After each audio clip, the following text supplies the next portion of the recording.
Welcome, everyone. My name is Yiheng Yang, and I'm the host, along with Maria Rose, of the International Fortepiano Salon online. Welcome to our 9th Salon. It's hard to believe that we've been doing this more than a year. The salons were started as a way of connecting musicians, fortepianists, and music lovers during our time of deep isolation during the COVID pandemic. And now, as our times have changed and things continue to present new challenges in this world, it is ever the more meaningful to stay connected, even online, and share what amazing musicians from all over the globe are doing, especially with early pianos. So As usual, I thank you heartily for joining us live. And if you might not mind, please say hello to us in the comment boxes, either on your YouTube or Facebook chat box. Just say, my name is this, and I'm listening from this location. We have people tuning in from all over Europe, Asia, and North America for each of our salons, and it's great to be connected through our mutual love of music. Today's salon is called Beethoven and Freedom of Speech, and we are so delighted and honored to have our co-hosts guest visiting with us, Bart van Oort and Patra Sonlai, who are faculty at the Royal Conservatory at The Hague in Holland. And Marcie Kutkowski, one of their very talented students, will also be sharing a performance with us today. So welcome to our visiting artists. And we'll be hearing a wonderful talk by Bart van Oort entitled Beethoven and Freedom of Speech, which is the title of our salon today.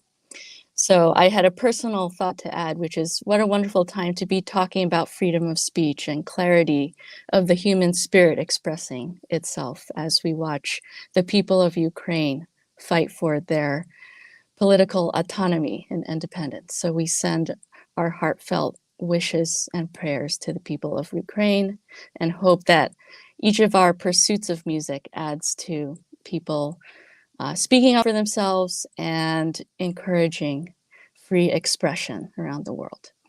Anyway, I will let my host, Maria Rose, introduce our guest artist. Maria, hello. Well, hello, Iheng. Thank you for the very wonderful introduction. I think we're all a little bit preoccupied with those awful things, but what better way to stand back a little bit and take a deep breath than with some Beethoven and other good music. So Thanks. I'm very happy to have everyone join us yet again. As Iheng said, our 9th salon already. We've had last year. We've had salons from China, from Switzerland, from Florence, one from Austria, and this time we're happy to take you to the Netherlands if you're not there already, because some and even in all the people who all the continents that Iheng mentioned, I can add Australia. I saw somebody is watching, or hopefully being able to watch us from Australia as well. So we're ever expanding, and we have an ever expanding audience. And thank you so much for being here. And make sure you do all your applauding and talking in the chat boxes, so we don't we're aware that you're there. So thank you very much. So now it's our very great pleasure to introduce Bart van Oort and Patra Sonlai.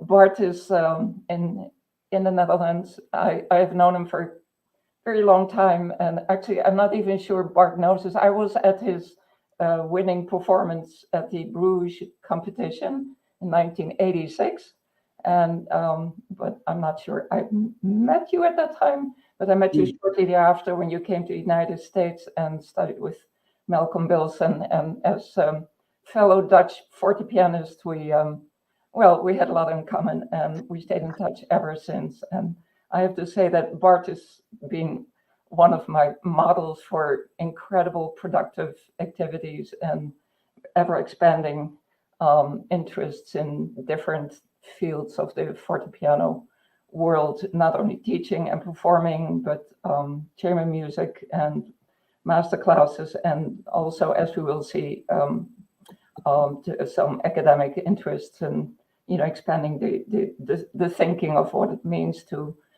perform on the historical instruments and the research that goes with it. So without further ado, Bart, I'm very happy to welcome you here, and it's all yours. Thank you, Maria. Welcome, everyone. We have a full evening of things to do and to listen to.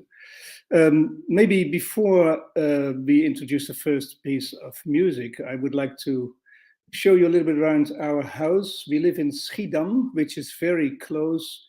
This is our house, 1750, more or less. It's one of the 3 little houses that we're in. This is the other 2 on the side in the snow. And in the front we have, on the left we have our studio. The right bigger house is where the kitchen is and all that. Here's Patra working on her own Mane Walter during a performance. It's in the studio. You can see it here in the back. In the front there's an Erard 1849. And this is the other part of the studio. On the right is the Erard. In the middle, my Mane Walter. And on the left there is this Zierer original 1830, 25, Viennese 6 octave. Here's the grand piano, the Yamaha, being lifted into the house only 3 years ago when we just moved in. And here it is on the top floor in, well, another studio, in fact, really. The best piano that, that we have isn't actually there. It's Patra's wonderful Alois Graf, which is under renovation right now at Chris Mane's workshop. So in this house, which is so beautiful and historical, we work in 2 studios on these 6 different instruments and have rehearsals. And it's wonderful. It's entirely freestanding in the center of town. The windmill that you saw in the back is one of the 6 surviving windmills out of 27. And those 6 windmills, the 6 of them are the 6 highest windmills in the world. And so we're proud to be right next to that. Anyways, what we are going to do today, Patra will have a performance of Beethoven's Moonlight Sonata, but we will start with a performance by Marcie Kutkowski. He is a student of ours. He's 19 years old, in the bachelor program, in the master, in the bachelor program of the Fortepiano class. Due to a wonderful exam that he played last year, the school awarded him a recording. He is now working on a recording of sonatas by the quite unknown but important Polish composer Lessel. And I will let him introduce that by himself. Good afternoon and good evening, everyone. I'm Marcie Kutkowski, and it's a pleasure for me to perform on this conference. I'm a student at Koninklijk Conservatorium in The Hague in the fortepiano class of Bart van Oort and Petra Sonlein, and a harpsichord class of Richard Igor. Last year I got a proposition from the early music department to make a CD recording of unknown Polish fortepiano music from between 18th and 19th century. And I started researching the unknown composers, minor composers of the era. And some of them I already got to know during the Chopin competition on period instruments that took place in Warsaw a few years ago. Although I didn't find the repertory featured there as satisfying enough in terms of level to actually include it on the CD recording. So I ended up in a struggle of finding something that I would actually really like. But luckily enough for me, my brother was starting at the time his research about Franciszek Lessel, who was a student of Haydn, my brother is studying musicology on the University of Warsaw, and his master thesis is mostly about Ouverture Opus 10 and its reception, the circumstances of composing, but also on the information that we have left. He's researching his life and his acquaintance with Haydn, his work with him, but also the connections with Polish aristocracy that possibly founded his studies with Haydn. For the CD recording, I chose 3 sonatas opus 2 in C major, F major, and A major, and also newly discovered by my brother, a sonata that was found in Italy, Sonata opus 6 in C major. Those pieces were composed in around 1800 and 1806, and they show incredible compositional skills of Lessel, his idea of playing with motifs, but also really emphasized the role of melody, and also in the fast movements. And yeah, I'm gonna record those pieces on the Walter fortepiano, on the copy of the Walter, which was possibly also the instrument that Lessel was using during his time in Vienna. So I hope you enjoy my performance.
thank you, Marcie. That was a wonderful performance. We're all looking forward, I'm sure, to the recording. I can tell you all that the pieces are all of the same level, and the Opus 6 Sonata, which is quite unknown, really, almost completely unknown, is perhaps even the best of the four. The next performance that we will get is the Moonlight Sonata of Beethoven, performed by Patra Schonlein. I'm in the wonderful, unlucky circumstance that I live with what I consider one of the best young fortepianists in the world. This recording was made by way of an actual movie team. It was done in one of the historical little churches in Schiedam. Schiedam is on the edge of Rotterdam and actually very close to The Hague. We drive to the conservatory in only 20 minutes. But Rotterdam has no historical center. It being bombed at the end of the Second World War, completely flattened out, in fact. But Schiedam has that wonderful historical center. And so we consider ourselves the historical center of Rotterdam in a way. And you can tell from the number of people who come and visit our town to just see the marvels of the little monuments and buildings, the windmills, the bridges, the canals. It's quite a view. And anyone, when you come to Schiedam, come visit us. Anyway, Petra has been playing a lot of Beethoven, obviously, for the Beethoven year, and this was the result of one of the results of that. She's playing on her own Mahner Walter, built in, I'm guessing a little bit now, 2010. And it is absolutely one of the best Walters I have ever seen.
Wow, quite quite a performance. I hope you don't mind if I say that I'm extremely proud to live with such a wonderful pianist as well as a wonderful person. Thank you, Patra, for this contribution. The next thing we'll do is that I will talk to you a little bit about freedom of speech. It is about understanding flexibility in the score. When I came back from the United States in 1991, after my study at Cornell, I found on the committee, the Fortepiano committee, no less, in The Hague, where I started teaching, the pianist Toos onder den Wijngaard. She had been in my own piano committee for modern piano when I was a student there. We had many discussions with her during the exam evaluations, and one of them was about the amount of flexibility that's allowed in, for instance, Mozart. When one of my students played a Mozart piece, then she would almost without an exception say, "I always learned that Mozart should be played strictly." And so our discussions were always friendly and they went very deep. But I wanted to look into that a bit more because the strict playing that she was referring to, you find everywhere, even today. But it was extremely widespread in the 50s and 60s, her high days. She was quite a pianist. She played all over the world and she was a specialist in Liszt in particular. So this little talk will be about diction, inflection, as in speech. The way we speak is full of flexibility. So it's not about tempo rubato. It is the kind of flexibility that you don't notice when it's used in a natural way, but you do notice it when it's absent. Next slide, please. The strict style then is in fact the antithesis of flexibility. It's also called modern style, straight style, and it was later known in the 70s as the sewing machine style. It was the dominating performance style of the 20th century. It started right after 1900, but it grew into its own and became very important after the Second World War. Arnold Schoenberg says in his essays Style and Idea of 1948, I will quote, "Today's manner of performing classical music amounts to suppressing all emotional qualities and all unnotated changes of tempo and expression. Almost everywhere in Europe, music is now played in a stiff, inflexible meter. Almost all European conductors and instrumentalists were suddenly afraid to be called romantic, ashamed of being called sentimental." And this sums it up. This is the mid-20th century, and Schoenberg notices that there is something anti-romantic in this style. Next slide, please.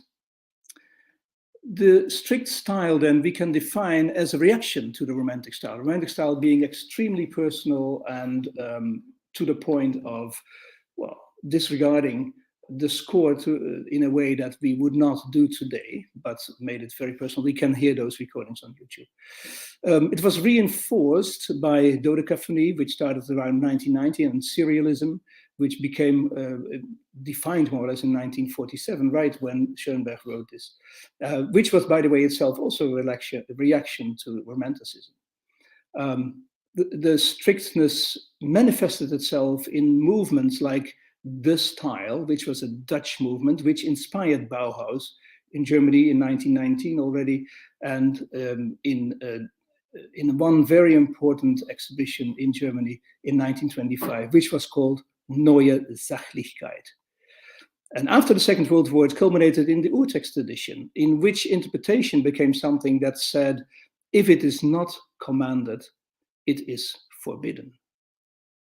It was perfected through recording industry. When you have multiple takes to record something, you need technical perfection and interchangeability. And that promotes strictness. And then it found an outlet also, of course, in electronic music, which became big in the 1950s. Next slide, please. One of the great architects of the strict style was Igor Stravinsky, born in 1882. He hated romantic performance. We have many records of that, the excesses in interpretation in particular, and therefore he did not allow interpretation. He was especially strict about rhythm and tempo. Next slide. In a Harvard lecture, which he called Poetics in Music, which is quite humoristic in this context. In 1939, he actually said these things here that you can read for yourself. I'll give you a while to read it and to assess the impact of what you are reading. Based on this, of course, the lecture was 1939, but already in 1919, he had formulated his ideas and he went to the mechanical piano. And he did that, in his own words, to prevent the distortion of my compositions by future interpreters. Richard Taruskin, who curated a Sony release of 22 CDs, which documented Stravinsky's work and recordings, says in that record sleeve that Stravinsky, also in his own playing, did his best to turn himself into a walking pianola. Here's an example on the next slide.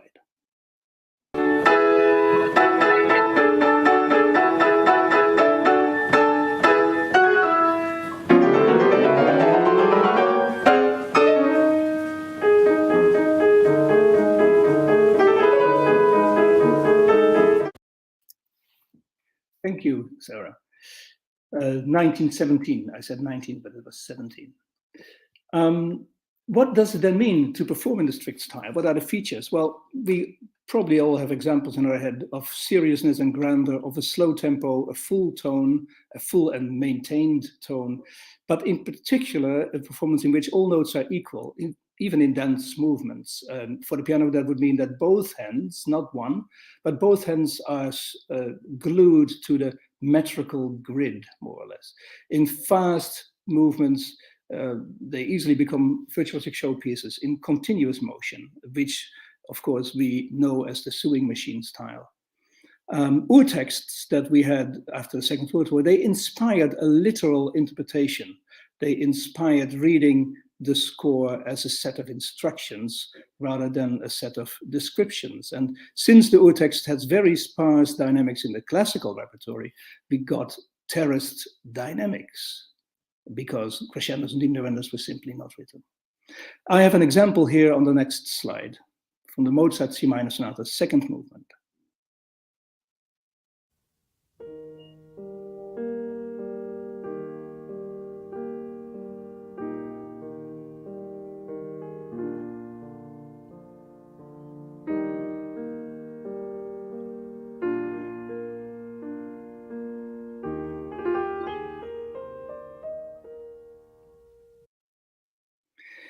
Of course, the genius of Glenn Gould is pervading everything he's doing. And I think he would object to being called someone who plays in the strict style. But this recording really epitomizes what I am talking about.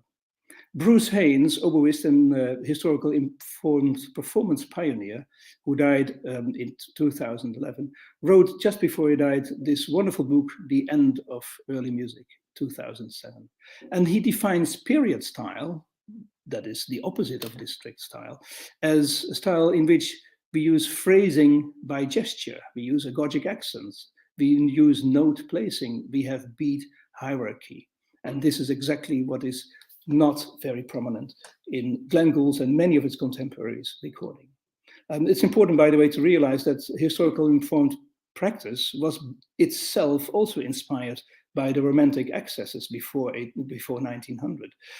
Arnold Dolmetsch, in his interpretation of music of the 17th and 18th centuries, this was published in 1915. Now, that's exactly the time when Stravinsky started revolting against this style.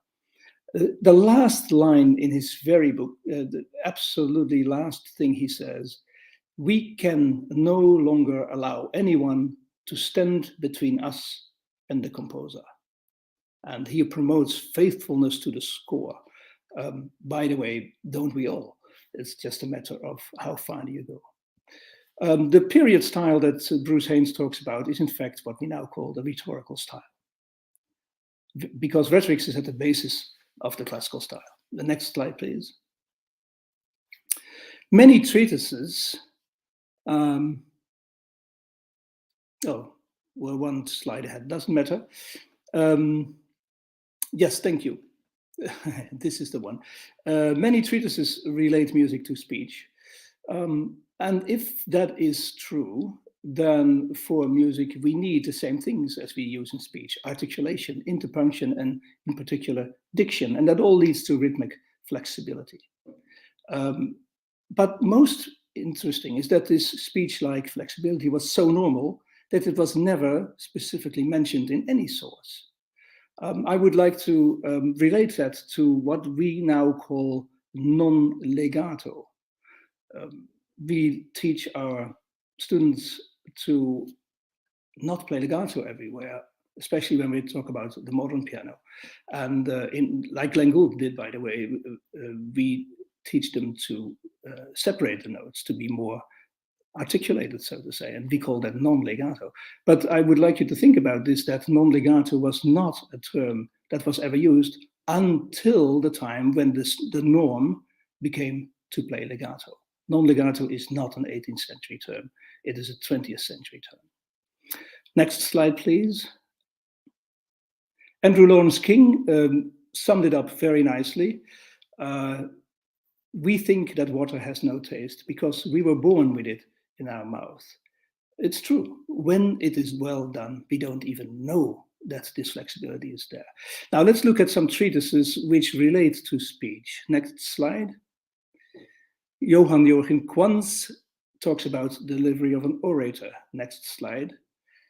Johann Friedrich Schubert gives us grammatical accents: Genugtuung, Fröhlichkeit, Philosophie. Next slide. Carl Czerny uses grammatical accents as well. I steal no conquest from a noble foe. I can, of course, exaggerate that, but I don't have to. You can hear that there's a rhythm in here. Of course, it's the same rhythm that every writer, every composer of a song would use in his composition. Next slide. Even in 1884, Hugo Riemann uses the same argumentation.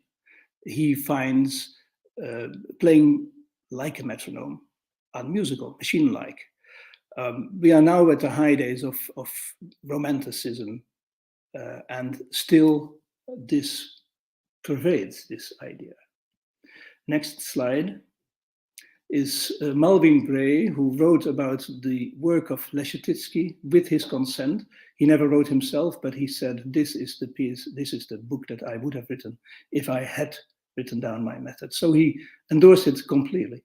And even Leschetizky says rhythm does not depend on the strict observance of the measure.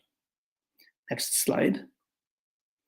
One element of freedom is dislocation.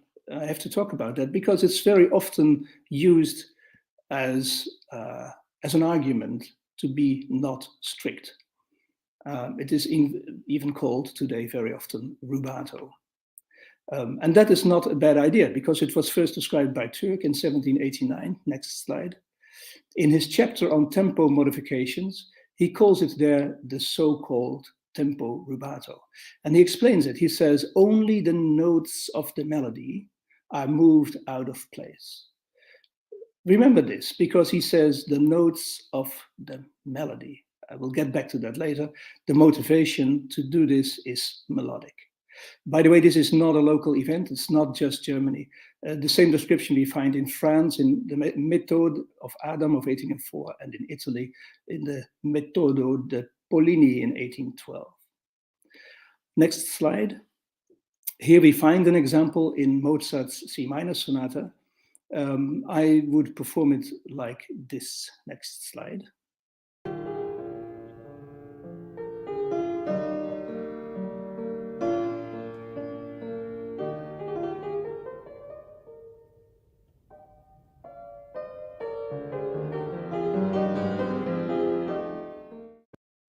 Thank you.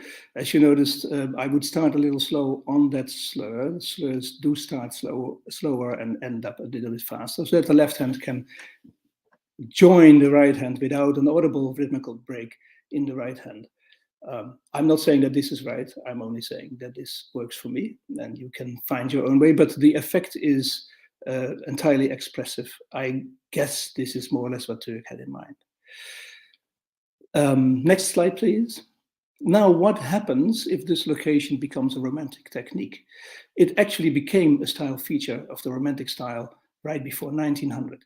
Neil Peres da Costa, in his sensational book Off the Record of 2012, says, dislocation describes a momentary separation between the left and the right hands. The usual method is to delay a melody note in the right hand. On close reading, we see that he says something very, very different from Türk. Türk talks about displacing the notes, and that's plural, of a melody. And Neil Peres da Costa writes about the dislocation of one note for expressive reasons. That is a crucial difference. Next slide, please. If we go to back to the method of Leschetizky, written down by Malvin Bray, then she explains this quite detailed. She has two reasons to dislocate a note. First, there's the top example, is to make the entry more audible. And on this Paderewski example, you would have the A entering on the second beat of the first bar. That would be dislocated. And the next A in the third bar, in the middle voice, would then also be dislocated. I guess that is what Paderewski wrote down when he wrote the little accent there. The second example says that we can do this dislocation on a single note, in Malvin Bray's words, to give the note more relief and a softer effect. And she adds to that it can only be done on an important note. Remember that, because we get back to that later. Her example is Chopin's Nocturne in D flat major. Now, this piece happens to be recorded by Leschetizky himself. Let's listen to that on the next slide.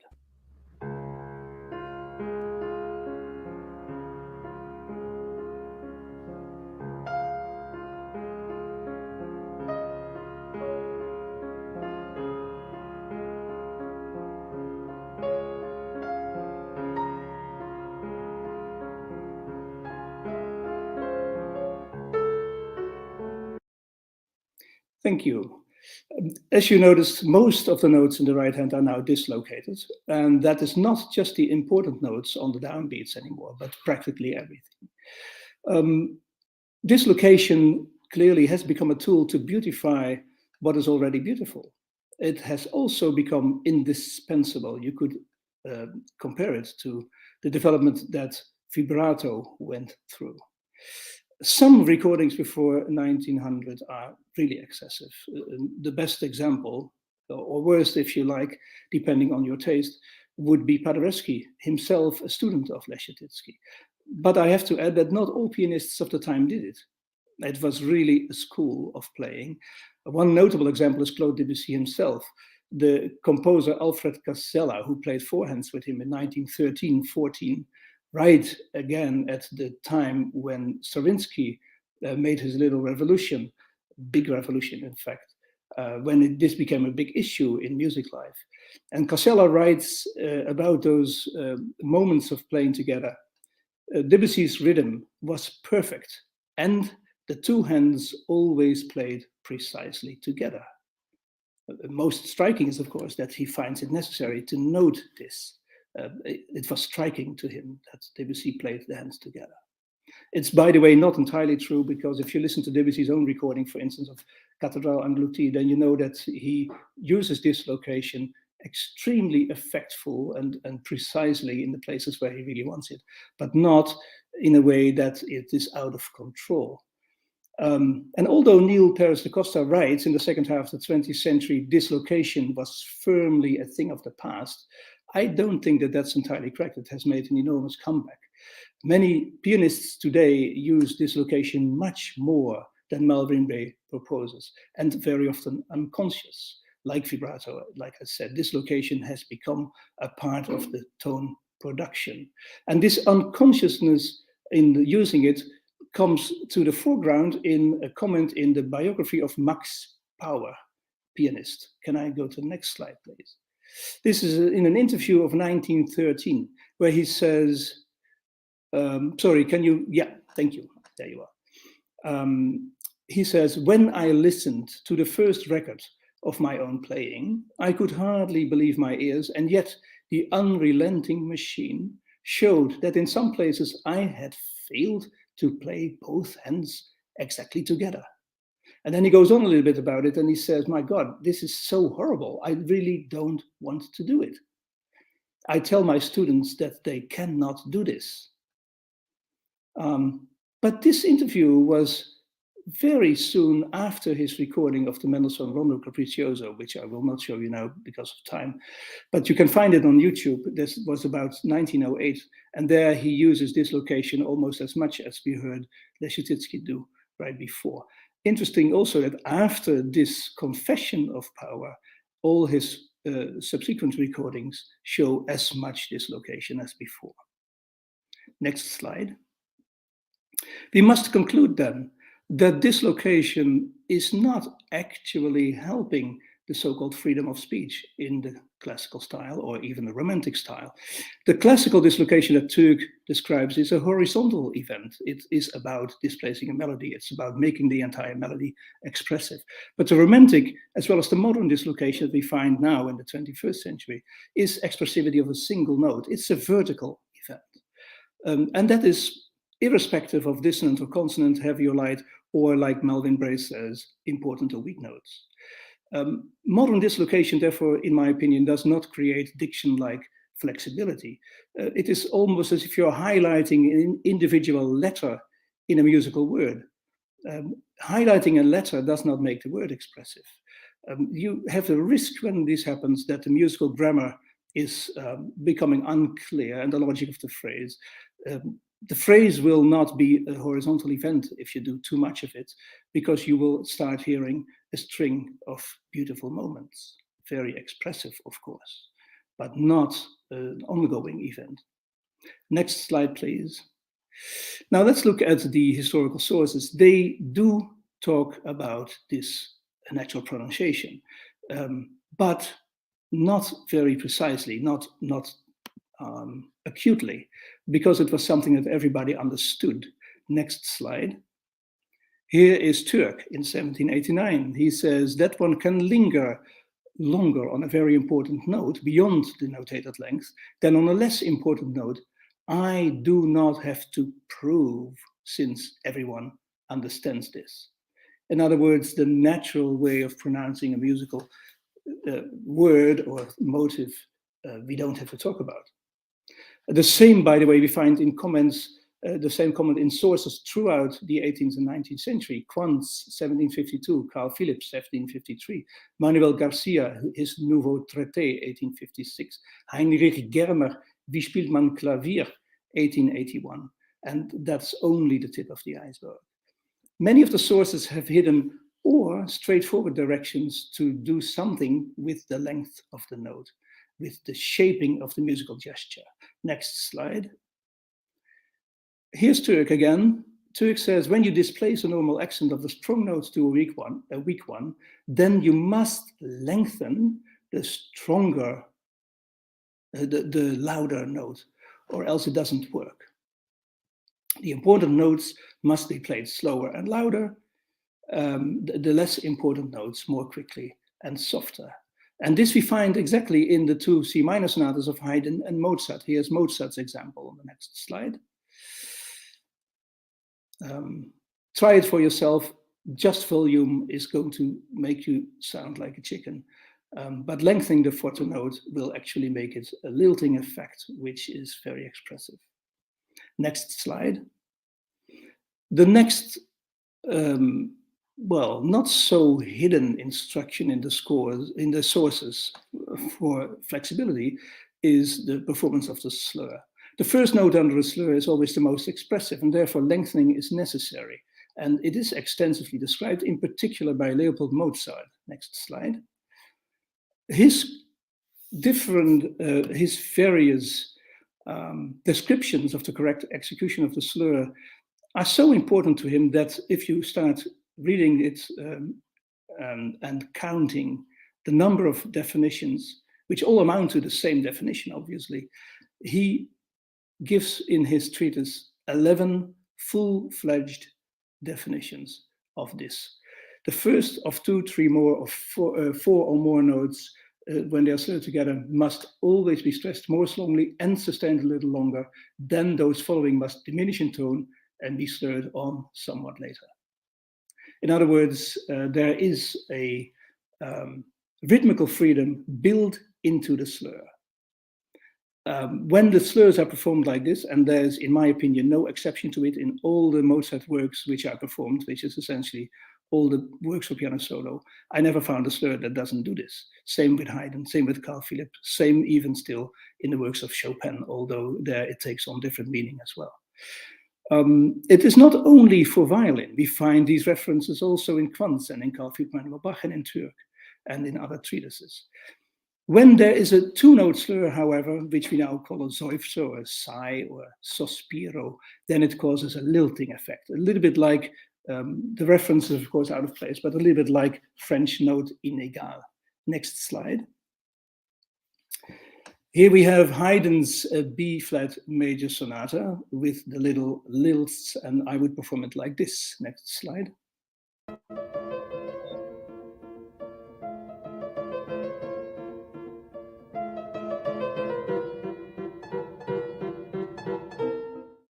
Thank you. Next slide is flourishes. Flourishes are very important. They start, of course, big time already in Carl Philipp, contemporaries, Haydn, Mozart, and goes all the way on to Chopin. A flourish is a group of a varying number of notes. It is extensively described in the treatises of Hummel and Czerny.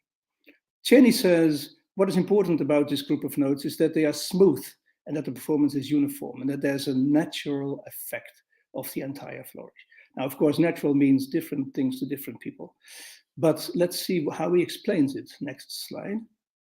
Here we have a number of examples, which is always the same music, but the flourish is expanded more until the last one, which is very big. What is now so interesting is that the first one, which seems entirely regular and even notated in 4 groups of 4 notes, almost, must be executed like this. I will read what he says. The performance of, and I'm talking about the first example only now, the performance would appear very flat if we were to execute the embellishment with constant equality of tone and in strict time. In other words, I repeat, it would appear very flat if we would perform this in strict time.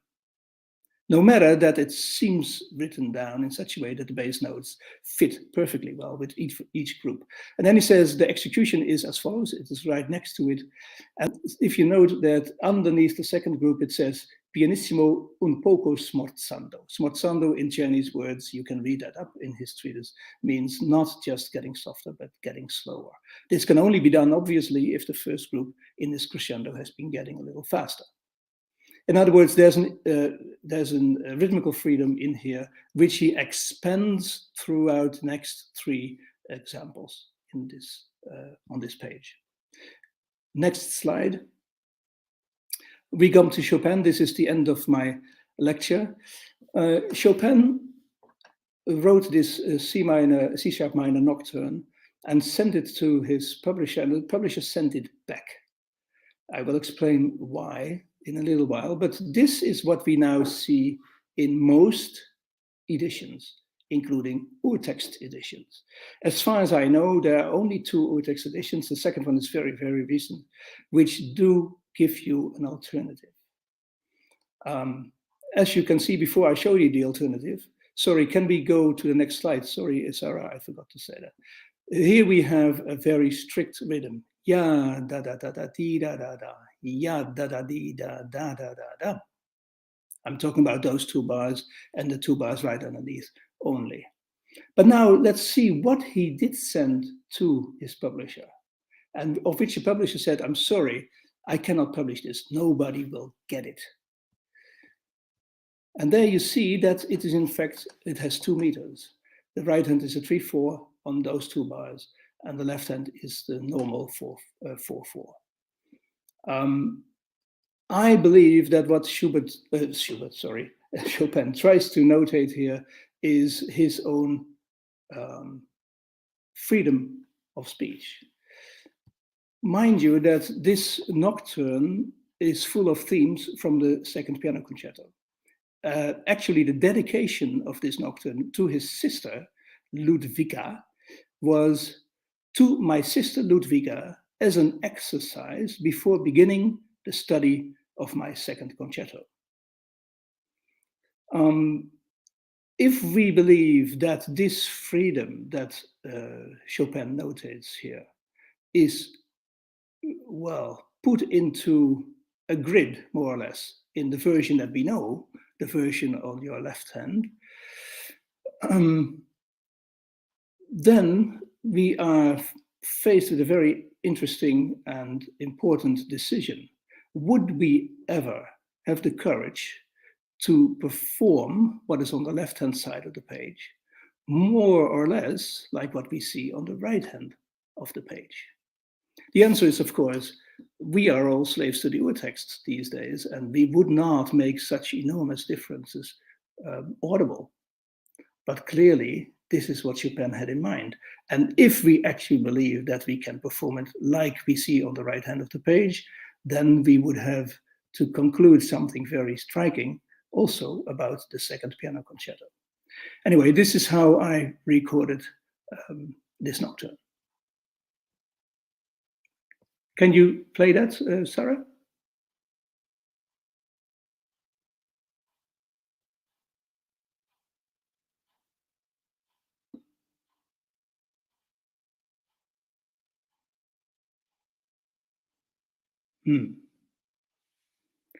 This may not work. In that case, I would ask you, if you are interested, to go to YouTube and find that recording and compare it to the score that you may have at home, which gives you, generally speaking, the score that you see on the left. Next slide, please. Yes, I will be interested in hearing any questions, either on the comment in the chat or live. Thank you very much for your attention. Thank you so much, Bart. That was a lot of information that we are all, but it's all extremely important and interesting to think about. Before we go on, I'm really curious about the last example of the Chopin nocturne, where it seems like the right hand is notated in 3/4 and the left hand in 2/4. Is that correct? Exactly? That was the point. That was the point. So, and that was the the question. What was going on there?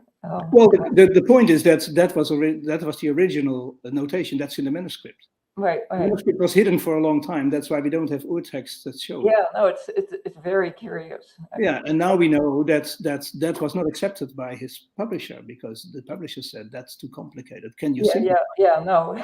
And if we now believe that the simplified version has a different meaning to Chopin, at least, then we have a great responsibility to reevaluate freedom in Chopin's notation.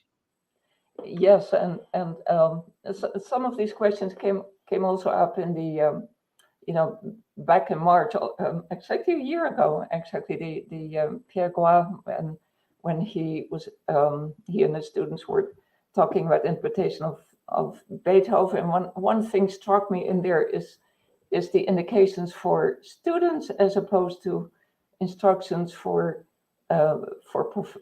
professional pianists. And we're talking about the mid-19th century, where it's a much bigger divide.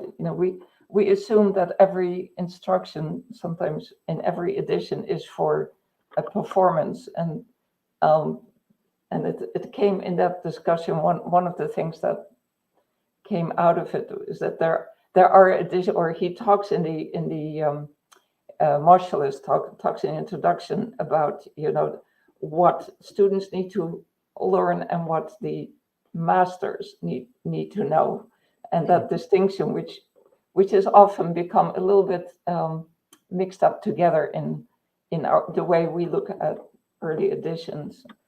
I don't know if you have any thoughts about that. But in my opinion, the crucial thing to start with when you read a piece, any piece, is that composers don't give instructions. They never do.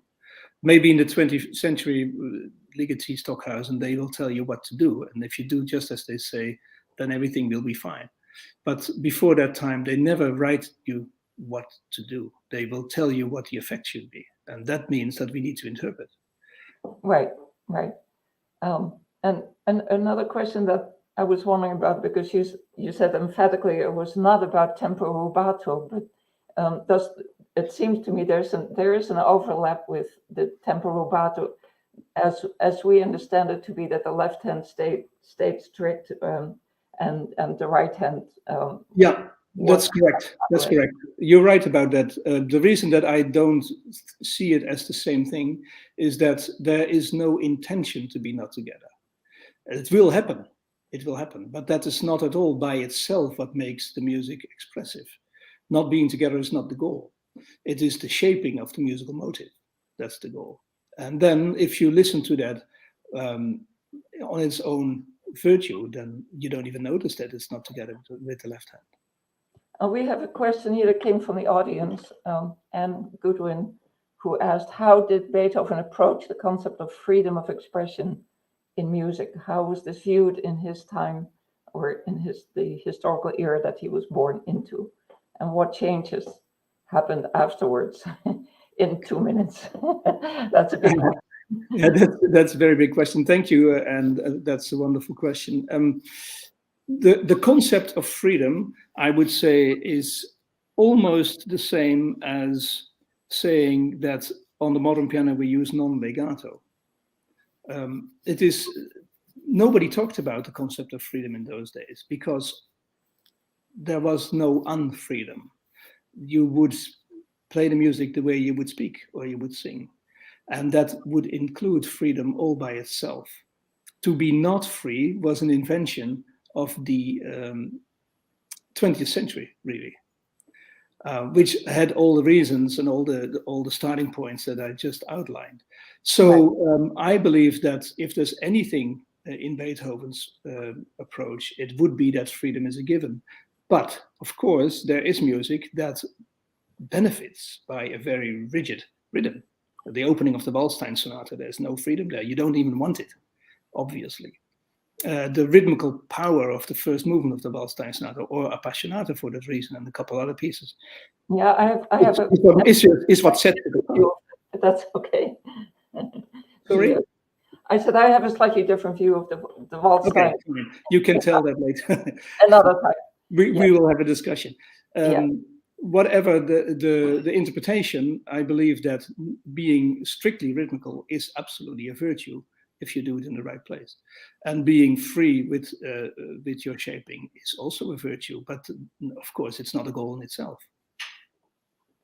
Yeah, and freedom and Beethoven are interesting. I mean, of course, we think of freedom on so many different levels, and Beethoven was also, of course, living in a time when, even though he is kind of a symbol of a form of freedom, and especially through his music, he was restricted in many ways in a political sense of not having to appease or keep his patrons happy. And so I don't know if that's entirely true. It certainly is true for the beginning of his career, but later on, when he became economically independent because of the money that some of the noble people put on his head, he went into his own world. And what we see in the late sonatas, for instance, is a type of freedom that was unheard of. It was something that nobody had ever heard or done. Yeah, it was even so big that they couldn't really follow anymore. But it was not a freedom that is a free for all, if you know what I mean. Like happened in the late 19th century, when performers would take the score for their personal, benefit, so to say. What score they had was less important than who was actually playing the piano. Right. Well, and let's see if there are any other questions. I don't see. I mean, we can talk about this for a very long time, and I think it's time. Maybe there are questions for Marcie or for Patra. Well, anybody? So Iheng Yang listed the link in the chat boxes for the Chopin performance that you mentioned. So yeah, Iheng is asking, where can we find scores for the Lessel sonatas? Are they published? Sorry, say that again. Have the sonatas of the František Lessel, have they been published? No, because the project of Marcie's brother, who's the musicologist, is among other things that he's publishing them. So he is sitting on the scores, and the idea is that right now they cannot be distributed yet, but they will go on to they will be published. They will be published. They will come on IMSP, of course. But first, they will make a modern publication after he makes his recordings. Yes, could you repeat his name? Marcie Kutkowski. Remember that name. He will be someone you will hear about in the future. Yeah, no, he was a wonderful. I guess he's not with us anymore. No, he had to go to rehearsal. Yeah. Okay. All right. Well, Saturday evening, huh? Because it's now it's getting 10:30. No, it's 9:30 there. Yeah. It's getting late for the people in on the other side of the ocean. Yep. Well, thank you so much. I mean, I'm sure you you have gone above and beyond to help us, share all your music and thoughts, and we need to continue this this conversation at certain levels. Maybe you can come here and give a lecture at the in one of our workshops, and I'm sure there's a lot to learn. Well, thanks for the invitation, and good luck with this enterprise. I think it's quite wonderful. Among the people signing up, I see so many old friends. I see Monika Jakuc. I see, actually more than I can even handle. Carolee, wonderful to see you all here. I see that Andrew Willis was here. And Andrew was here. He's a favorite. All those friends, Ere Lievon, and thanks for coming all, and I hope to see you live at any point. Yeah, I hope so. And I would like to end by reminding people that we do have a workshop happening this summer in June, and please go to our website of the Academy of Fortepiano Performance if you want to sign up as a student or participant in some ways. It's June 11 to 19, and we have a wonderful program with different people teaching and performing and learning, and improvisation workshop by the John Martinson, who was in our previous Salon. So please check it out, and we hope to stay in touch with all of you. And thank you so much to Bart and Petra, and all health and good luck to thank you. And thank you so much for the beautiful yellow tulips in the background. They are more than they signal spring and hope. And it's very spring here. Yes. Yeah. Okay. Well, we're getting there slowly. So. Okay. Best to all.